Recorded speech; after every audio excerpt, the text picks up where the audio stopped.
당신의 마음이 있는 곳에 나의 마음이 있기를 원해요. 아버지, 당신의 눈물이 고인 곳에 나의 눈물이 고이길 원해요. 아버지, 당신이 바라보는 영혼에게 나의 두 눈이 향하길 원해요. 아버지, 당신이 울고 있는 어두운 땅에 나의 두 발이 향하길 원해요. 나의 마음이 아버지의 마음 알아. 내 모든 뜻 아버지의 뜻이 될 수 있기를 나의 온몸이 아버지의 마음 알아. 내 모든 삶 당신의 삶 되기를.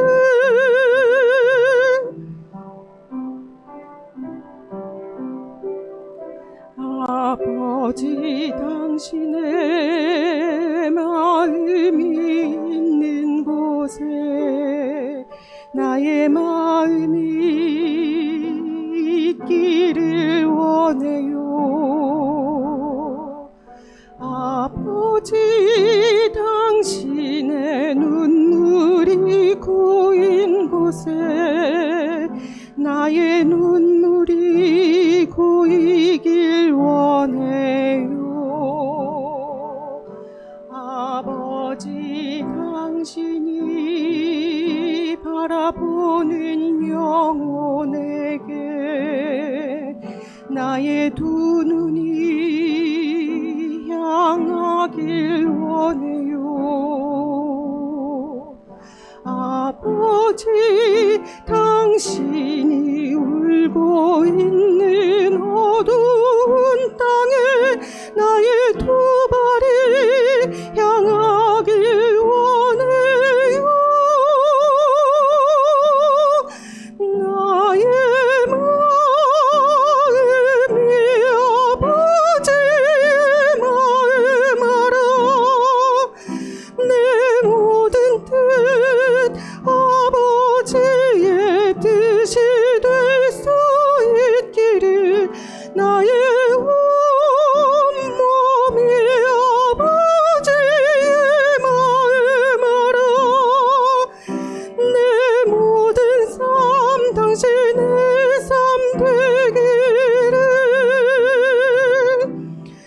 나의 마음이 아버지의 마음 알아.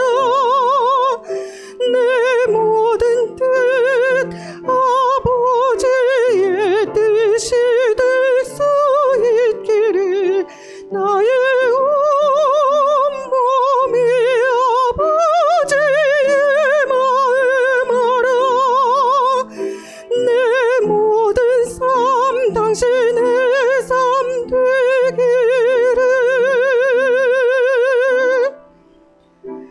내 모든 삶 당신의 삶 되기를.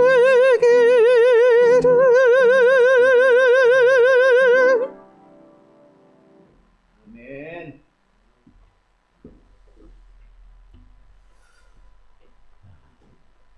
이 사도행전 8장에는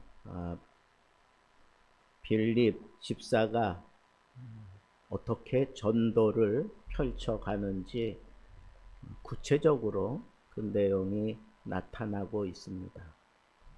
우리 교회도 이 빌립 집사가 전도했던 것 같은 그런 전도가 이루어지고 그런 역사가 열매로 맺어지기를 바라는 마음이 제 솔직한 그런 마음입니다.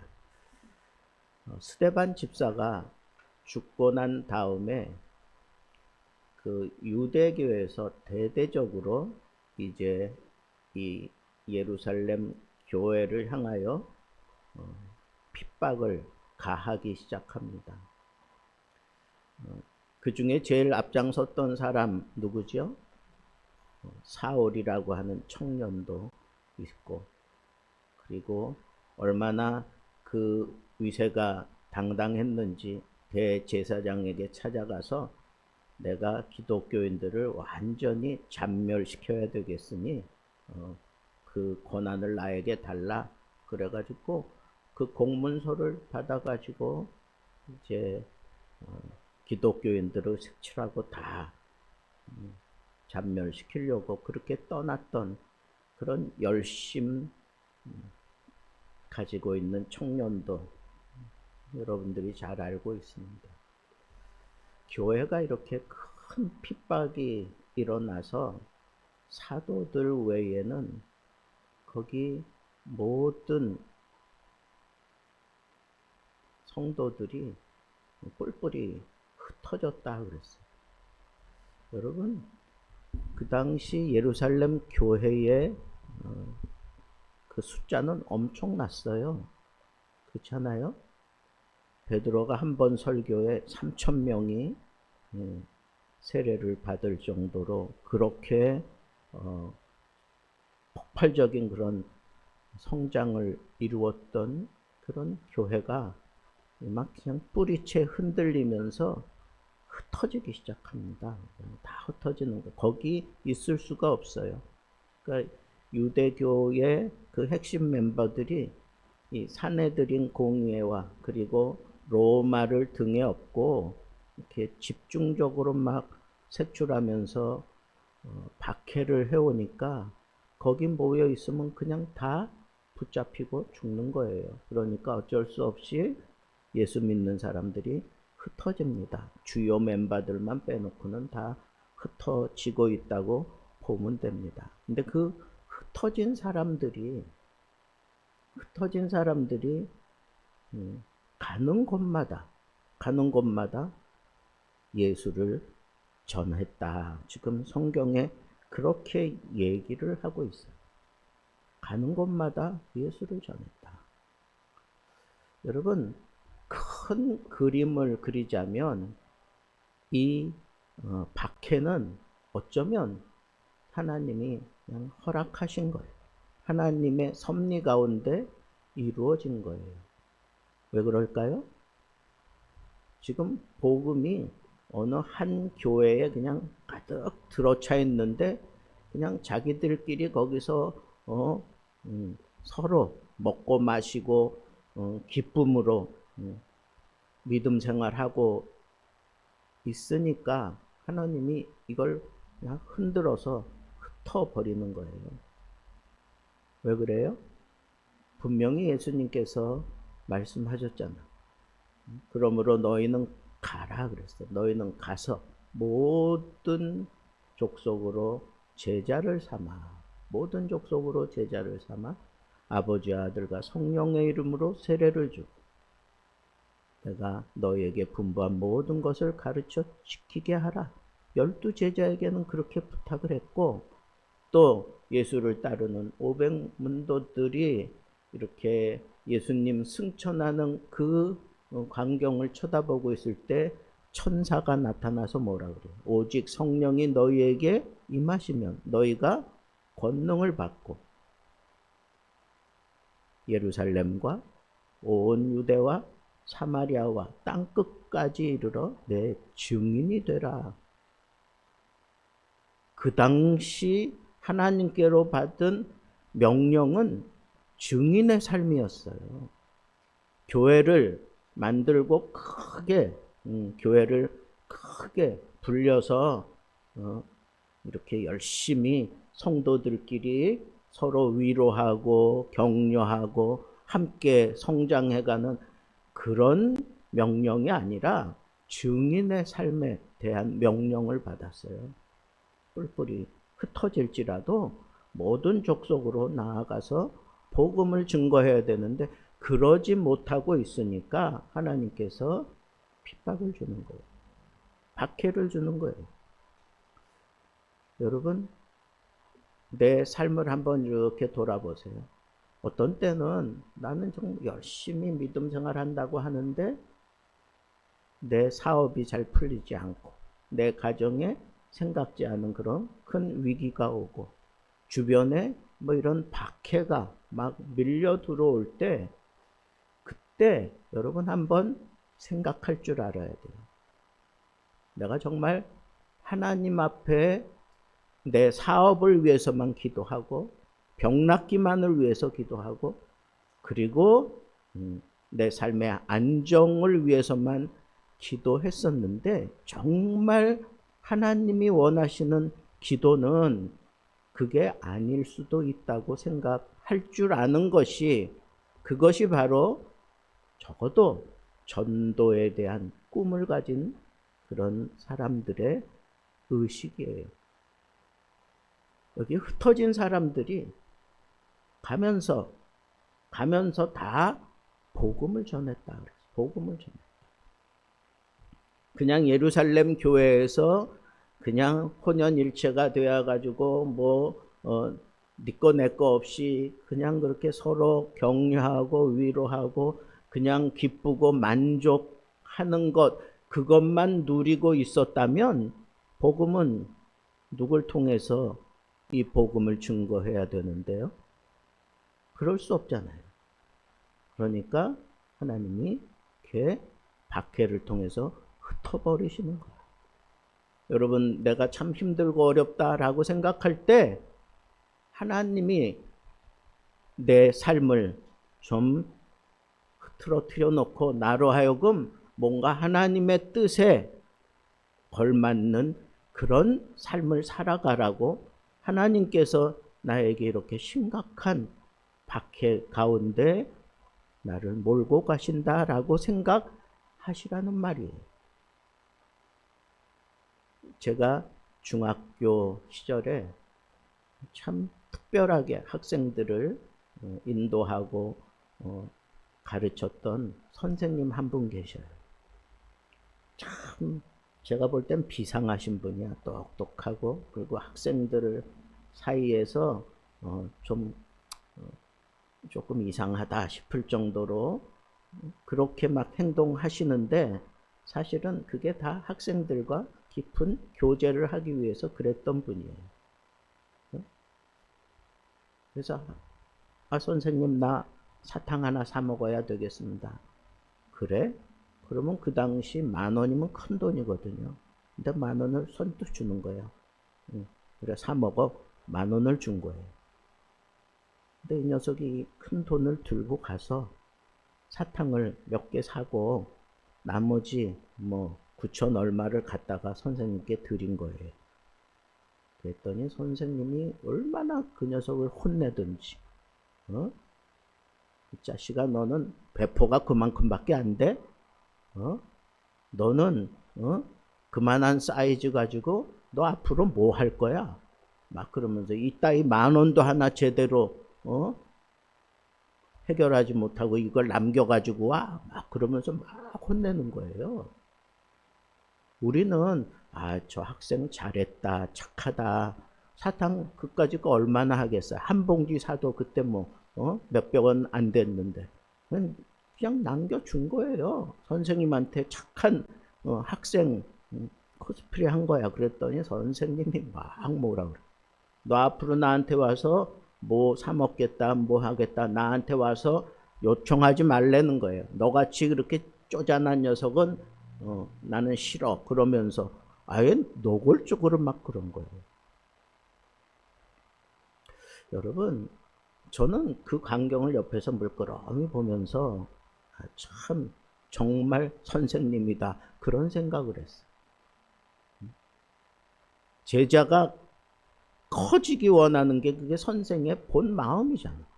정말 제대로 잘 모든 면에서 좀 굵직하게 그렇게 커나가기 원하는 게 그 선생님 마음이잖아요.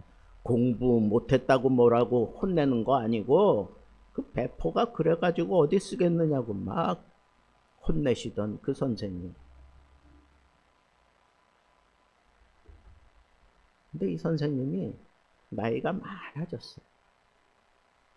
정말 나이가 많아져서 60을 바라보는 그 나이에 갑자기 절 찾아왔어요. 저는 이제 그 교회에서 목사가 돼서 신방 파트를 맡아서 이제 그 지역장을 하고 있을 때인데 지역장이라고 절 찾아온 거예요.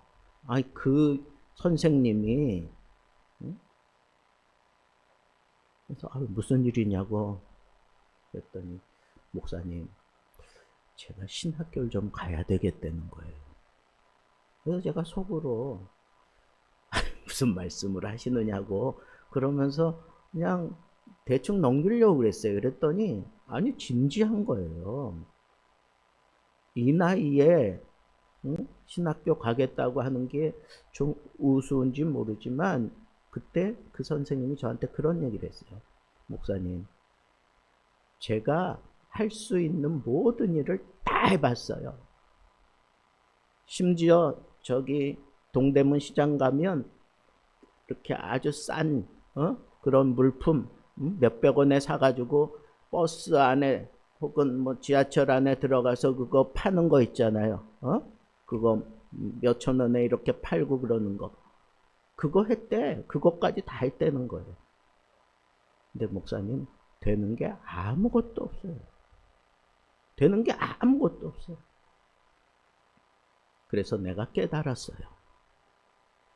내가 죽기 전에 하나님이 나를 위해서 하실 일을 생각해 보니까 하나님이 나를 신학교 보내는 겁니다.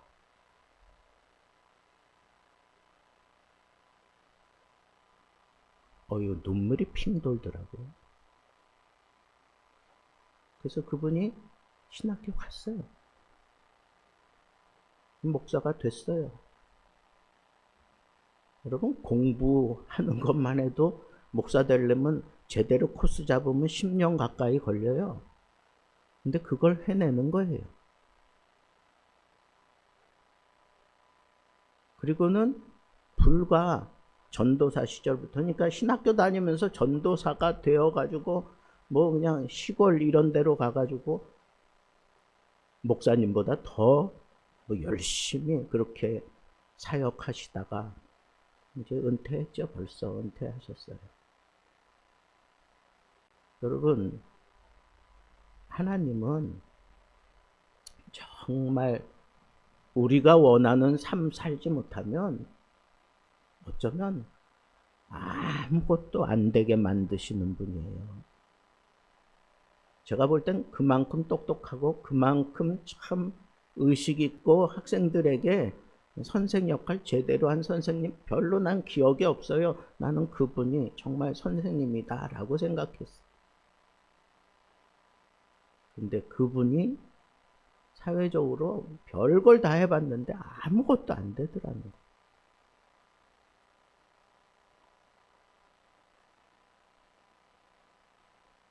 여러분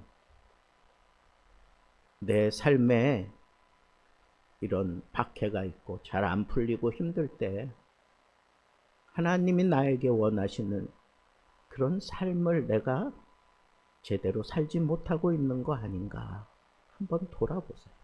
정말 하나님이 나에게 원하시는 삶이 무엇일까? 하나님은 흩어버리고 말아요. 제가 생각할 때는 그 큰 교회를 통해서 아주 로마 정부하고도 맞설 수 있고 뭐 유대교를 그냥 이렇게 좀 저 아래 두고 굉장한 힘을 모아가지고 예루살렘에서 뭔가 아주 큰 힘을 발휘할 수 있는 그런 교회가 형성된 것 같은데 또 그 안에서 많은 그런 역사가 일어나고 있는데 왜 하나님은 그냥 흩어버리실까? 하나님의 소원이 복음이 온 민족에게 전해지는 거였기 때문에 그래요. 두 번째는 이 빌립은 이렇게 흩어지는 가운데 어디로 갔어요? 어디로 갔어요? 그러니까 사마리아로 갔다. 사마리아로. 근데 그 문구를 여러분 잘 보세요. 응? 문구를 보세요. 사마리아로 갔다 그랬는데 사마리아는 우리가 잘 아는 대로 유대인들이 가기 싫어하는 그런 도시예요. 사마리아 사람들도 유대인들에 대해서 아주 배척하는 그런 도시란 말이에요. 근데 그런 데 가서 복음 전하겠다고 그렇게 간 거예요. 빌립 집사는 그래도 교회에서 나름대로 성령이 충만했고 믿음이 충만했고 지혜가 충만했고 사람들에게 인정받았던 사람이에요. 그러기 때문에 나는 이 사람들하고는 달리 나는 그래도 뭔가 좀 어려운 자리로 가서 뭔가 좀 해봐야 되겠다. 그렇게 생각했는지도 모르겠어요. 그러나 그것보다는 의도적으로 이 사람들에게도 복음이 필요하다라고 하는 그런 생각을 가지고 남들이 기피하는 그런 자리로 일부러 찾아가잖아요. 일부러. 빌립 집사가 사마리아로 간 것은 이거는 일부러 간 거예요. 의도적으로 간 거라고. 그래서 그런지 빌립 집사가 거기 가서 복음을 전할 때 놀라운 그런 역사가 일어나는 것을 볼 수 있어요. 그죠? 표적도 일어나고 능력도 일어나고 귀신이 쫓겨져 나가고. 그래서 그 성에 큰 기쁨이 있다 그래서 그 성에 큰 기쁨이 있었다. 여러분 사마리아 성 쉽게 얘기하면 서울과 같은 그런 성이에요. 그러면 그 성에 큰 기쁨이 있다 하는 얘기는 모든 사람들이 다 알 만큼 지금 이 빌립 집사가 복음 전하는 그 모습이 그렇게 퍼졌다는 거예요. 그렇게 퍼질 수밖에 없도록 하나님이 그와 함께 하셔서 귀신은 떠나가게 하고 병자는 낫게 하고 이 못 걷는 자가 일어나서 걷는 그런 역사가 일어나고 빌립에게 집중해서 말씀도 듣고 그리고 행하는 그 모든 것들을 관심을 가지고 보고 있다는 거예요. 빌립이 능력이 많아서 그랬을까요? 빌립 집사가 예루살렘에 있을 때는 이런 현상이 나타났다고 나오지도 않아. 물론 그런 일이 있었는지 없었는지는 모르겠지만 어쨌거나 빌립 집사가 가서 복음을 전할 때 이런 놀라운 역사가 일어났다는 거예요. 하나님이 함께 하셨다는 거예요. 어쩌면 빌립에게는 이건 모험이었어요. 남들이 기피하는 그런 자리 간다는 것도 모험이고 가서 당당하게 복음을 전한다는 것, 유대인들을 기피하고 있는 그 사마리아 사람들에게 가서 복음 전한다고 하는 것, 이것도 모험이에요. 저 사람이 이걸 받을 것이다. 아니, 그런 생각 안 했어요. 거절할 것이다 라고 생각하고 간 거예요. 왜? 지금까지 그렇게 살아왔는데, 몇백 년을 그렇게 지금 살아왔는데, 아니면 몇천 년을 그렇게 살아왔다고 봐도 과언이 아닐 정도로 이 유대인과 이 사마리아 사람들은 아주 깊은 그런 골이 있어요. 그런데 그곳에 가서 복음을 전하겠다고 하는 것, 복음을 전하면서 이런 놀라운 역사가 일어나게 되었던 것, 그것은 모험이었어요. 모험. 여러분, 복음을 전하려면 좀 모험을 해야 돼. 복음을 전하려면 모험을 해야지. 모험하지 않고 어떻게 복음을 전해요? 내 얘기를 잘 들어주는 사람들에게만 복음을 전하겠다. 나에게 찾아오는 사람에게 복음을 전하겠다. 내 말을 잘 듣는 사람들에게만 복음을 전하겠다.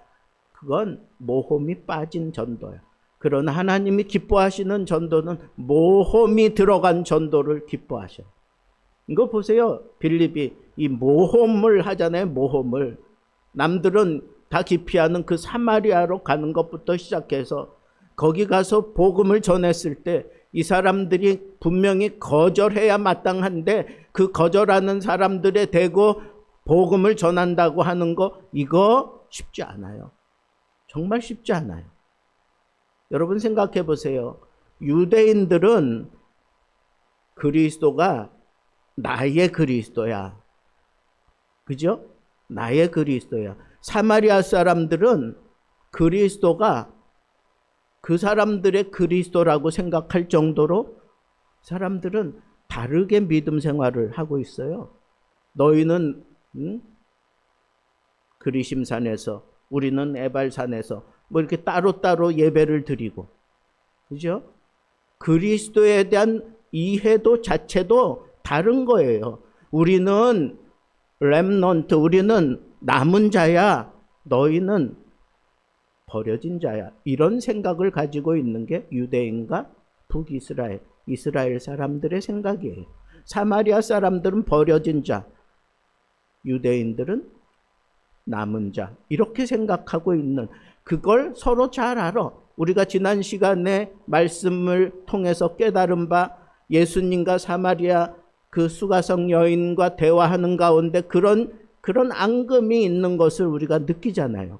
그러면 그렇게 무시하고 그렇게 버려진 사람들이라고 취급하는 이 유대인이 그곳에 가서 복음을 전한다는 게, 그게 상식적인 얘기입니까? 아니에요. 근데 빌립은 이 사마리아도 복음을 받아야 된다고 하는 이 사실을 분명히 알았어요. 제자들에게 분명히 말씀하셨고, 그리고 천사를 통하여 예수님이 승천하실 때 주신 그 말씀도 분명히 알았어요. 제자들이 얼마나 많이 얘기했겠어요. 500여 문도가 다니면서 예수님이 올라가실 때 이런 말씀하셨어 그러면서 얼마나 많이 얘기했을까요? 그러니까 그걸 마음에 두고, 지금 현 상황은 이렇게 대치되어 있는 상황이지만 나는 이 길로 간다. 모험을 한 거예요. 자기를 통해서 이렇게 사마리아 성에 큰 기쁨이 일어나리라고 생각 안 했어요. 그냥 모험한 거야. 누군가는 하겠지, 누군가는 할 수 있겠지, 내가 이 사마리아 성을 뒤집어 놓겠다, 그런 생각 가지고 한 게 아니에요. 그냥 가서 모험한 거야. 모험. 근데 하나님께서 그 모험하는 그 걸음을 귀하게 보시고 빌립 집사에게 표적이 따르게 하시고 은혜가 따르게 하시고 능력이 나타나게 하셨어요. 보세요. 가서 전한 게 뭐예요? 전한 게 뭐예요? 그리스도를 전했다. 그래서 그리스도를. 사마리아에서 그리스도를 유대인이 전한다? 이거는 완전히 뭐 차별돼 있는 그런 상황에서 얘기하는 것과 다를 바가 없어. 그런데 그렇게 전해지는데 놀라운 은혜가, 파괴가 막 나타나는 거예요. 파괴력이, 표적이 따르고 능력이 따르고. 그래서 결국은 이 빌립 집사의 전도 때문에 이 사마리아 성에 큰 기쁨이 있었다는 거예요. 근데 그에 대해서 오늘 성경을 잘 보면 그 큰 기쁨이 있고 난 다음에 예루살렘에 이 소식이 전해지는 거예요. 그래서 교회가 모여서 결정을 해. 어떤 결정을 해요? 베드로와 요한을 보내잖아. 그죠? 근데 뭐라고 그러면서 보내요? 사마리아도 말씀을 받았다. 사마리아도 말씀을 받았다 하는 그 소식을 듣고 두 사도를 보내는 거예요. 이 두 사도가 가서 주로 한 일이 뭐겠어요? 말씀을 받았다? 아, 그래? 그러면 가서 그 말씀을 토대로 해서 정말 필요한 것은 성령이지, 그렇게 생각하고 이 두 사도가 가서 거기서 성령 받은 적이 없는 그 사람들에게 성령 받으라고 그렇게 말씀을 외칩니다. 그리고 예수 그리스도를 선포하고 그리고 안수할 때 성령이 그들에게 임했다 그랬습니다.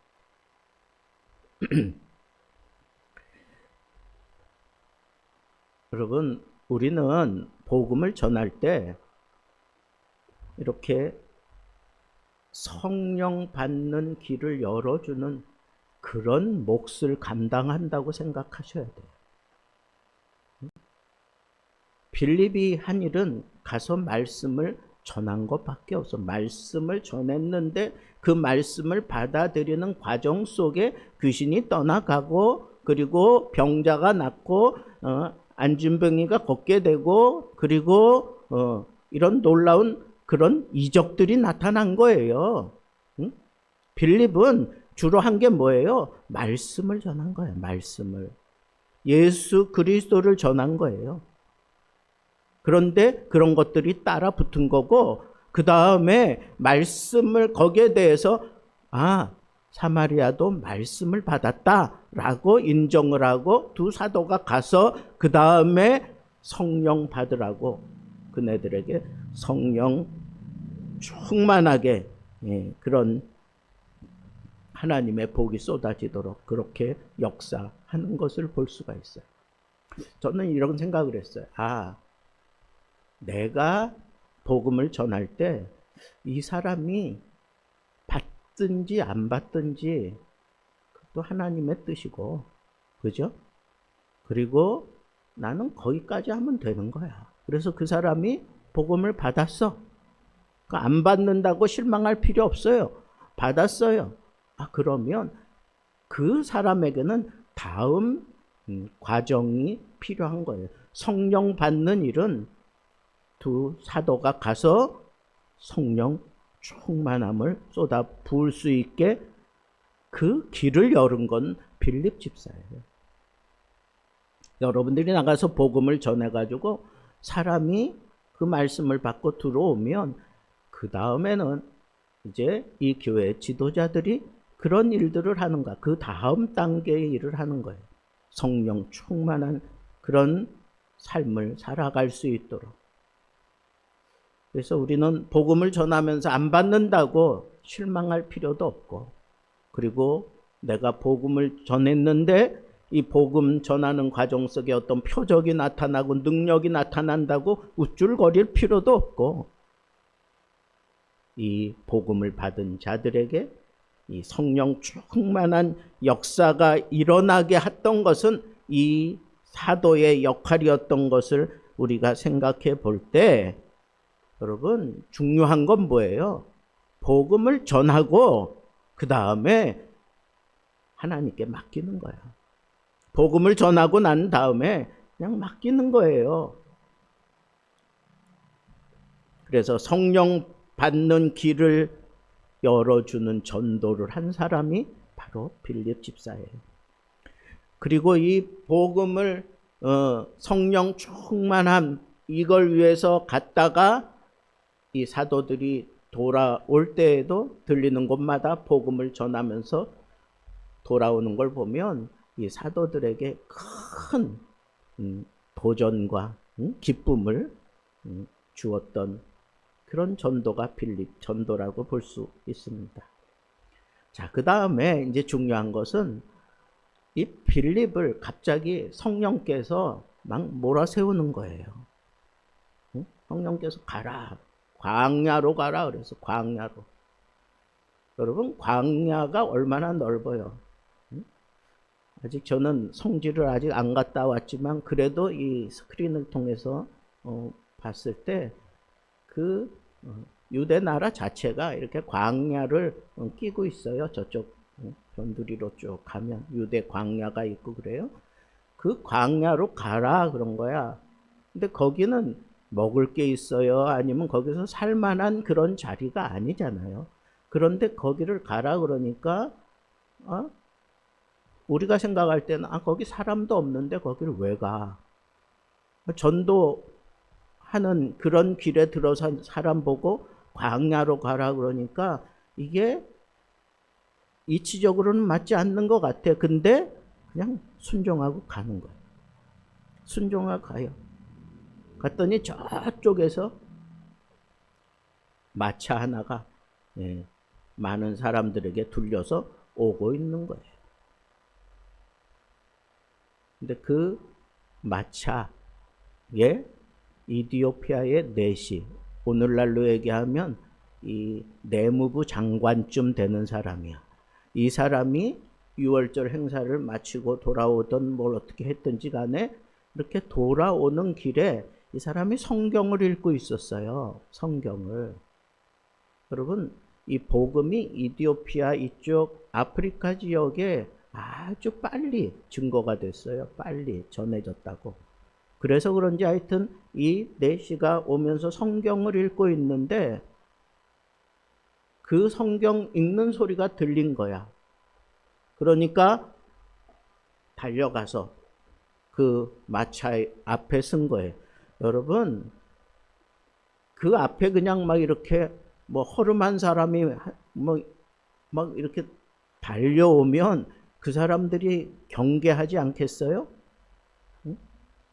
그래서 그러니까 큰 소리로 네가 읽는 그 성경이 무슨 뜻인지 아냐? 네가 읽는 그 글이 무슨 뜻인지 아느냐고 그렇게 큰 소리로 외쳐서 물어요. 그랬더니 그 내시가 뭐라 그래요?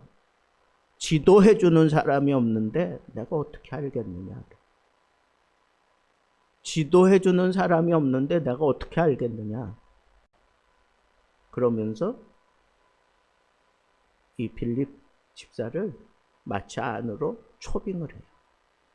그래서 거기서부터 그 사람이 읽은 그 대목에서부터 그리스도를 전하게 돼요. 그랬더니 내시가 내가 이제 거리낄 게 없다. 뭐 하는데? 세례 받는데 거리낄 게 없다. 그러면서 세례를 받아요. 저 물이 있네? 가서 세례하자고. 세례 받고 갑자기 성경에 보면 갑자기 빌립 집사는 물에서 이제 이 내시가 올라오고 났는데 갑자기 없어진 거예요. 갑자기 없어졌어. 여러분, 우리 어떻게 생각해야 될까요? 우리가 복음을 전하고 전도할 때 성령의 이끌림을 통해서 전도한다면 이런 놀라운 역사가 일어나요. 성령께서 어떤 때는 나를 이상한 상황으로 몰고 가실 수도 있어. 근데 순종하세요. 어떤 사람을 만나든지 성령께서 내 마음을 사로잡고 이끌어 간다면 순종하세요. 그래서 이와 같은 놀라운 역사가 일어나고 이 사람으로 말미암아 아프리카 지역에 복음의 문이 활짝 열리는 아주 놀라운 역사가 일어난 거예요. 기회가 된다면 저는 이 성지도 순례하고 싶지만 이 아프리카 지역도 한번 저는 꼭 이 복음의 루트를 통해서 한번 꼭 여행하고 싶어요.